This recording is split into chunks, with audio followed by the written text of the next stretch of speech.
What I want to talk to you tonight is about something that starts with a dream.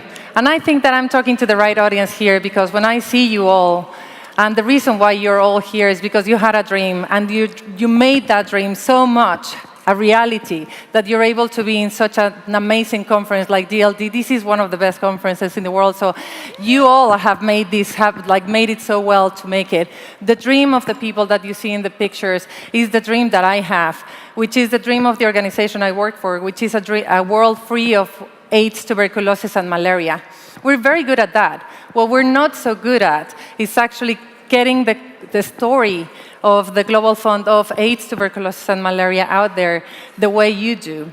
I get very surprised, if not upset, about how compelling is the marketing material that I get from bottled sugar water or the latest car or whatever you want, and how appalling and boring and absolutely devastated is every information that we organizations in the humanitarian world send to you that are talking about the very important human issues that gather us as human beings on malaria, education, of poverty. So what I'm going to be telling you tonight is of a campaign that the Global Fund to Fight AIDS, Tuberculosis, and Malaria is having. It's called the Big Push. Just to recap in a nutshell, the Global Fund is a financial institution. It's probably bigger than the World Bank, but just devoted to these three diseases. We're very, very effective. Just to give you a sense of perspective, we fund 50% of all AIDS treatments in the world. Every program on AIDS is funded by us, and at least 50%. We fund 70 or 80% of malaria and tuberculosis treatment. This is a huge amount of money. The organization holds $22 billion, and it's absolutely effective. To date, we have saved more than 8.7 million lives. And we're very close to making the unthinkable, which is ending these diseases. We're so effective, and we know this is working so much that we dare to make bold promises, like no child born with HIV by 2015. By the way, I want to do a disclaimer, and this is to Steffi. 2 years ago or 3 years ago, I was on stage here talking about a campaign called Born HIV Free. It went, the magic of mixing your world with mine is that something amazing happens. We get into these partnerships that we're able to deliver this idea of having no one knowing that no child should be born with HIV by 2015, that it is possible. We made it so much into the agenda setting that Hillary Clinton actually took it, and it's one of issue close to her heart, and she's talking about it. So what we're saying is that we're going to be making these bold promises because it's working, but we can't stop now. It is almost like a car that you run uphill, and once you're very close to getting to the end, you stop there. So this is where we are. This is a window of opportunity. We have a couple of years to making sure that virus not become more intelligent than us and become even more resistant to treatment. What we need right now is a really high number of billions of dollars to continue the fight, and this is going to be really the beginning of the end of these three diseases. So how can we make that happen? What we did was start this campaign called the Big Push that starts on three principles: creating bubbles so that the 20,000 people that take the decisions for funding were aware of it. We're using the see and be seen, the very DNA of Facebook, which is, I want to be seen doing great things, and I want to be part of the group of people, the decision makers that are going to have the legacy of ending these diseases. And the partnership part, which is where I would love to invite everybody here to think about it and join us. So what have we done now?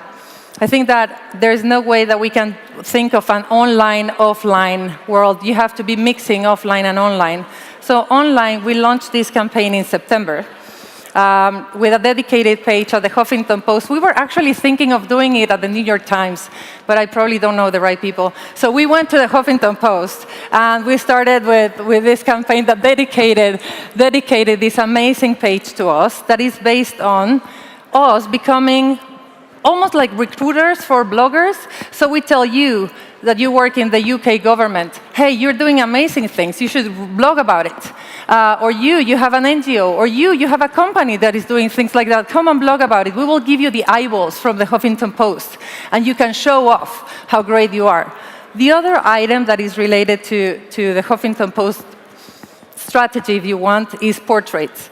So what we have is portraits of decision makers that are, that are exposed to the Huffington Post. But not only, we're doing, there you go.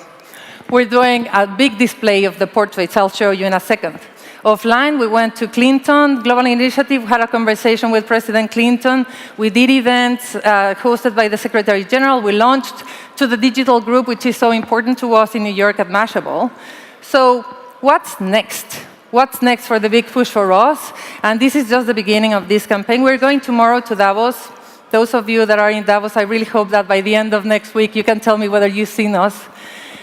What we're going to do is actually blow those portraits into projections. If you see the last building, the last photo of a building, what we're going to be doing is actually having this photo booth, taking portraits of everyone that wants to make a public display through a political statement, and blow them away, project them in buildings, project them into the snow, project them into the mountains. So hopefully you will be able to see those of you that are coming. We need to make sure that this becomes social, that this becomes a trend, so that leaders understand that people are talking about it and that they have the public support to go and give us the money that we need.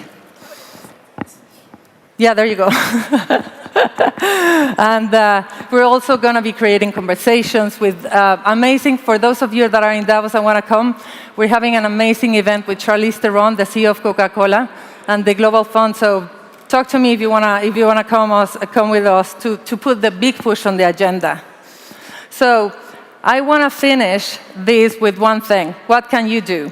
First of all, you can join the conversation, and I invite you all to come to the Huffington Post page. What we need to do as an organization, as a humanitarian organization, is to make sure that we can create a trend so that everybody understands, the leaders understand. We put political pressure, soft and nice, gentle pressure, on political leaders to know that there is a big push that is necessary for funding so that we don't end the game here. We just keep it until the end, and we defeat these diseases the way that we have done with smallpox and polio. This is possible, and we're really close to doing it. And so if you're in Davos, come and take your portrait. Before leaving you, I'm going to leave you with a little video. But there's one thing, there's one seed I would like to plant in all of you. This is the Global Fund, and this is all about AIDS, tuberculosis, and malaria. But there are millions of organizations and issues out there. You are the brilliant minds that work in these sectors. What I think is, please take a look at the issues that matter in your heart, be it poverty, be it education, and reach out. Reach out to our world so that when we both meet, your world and mine, we can make magic happen. Thank you very much, and enjoy DLD.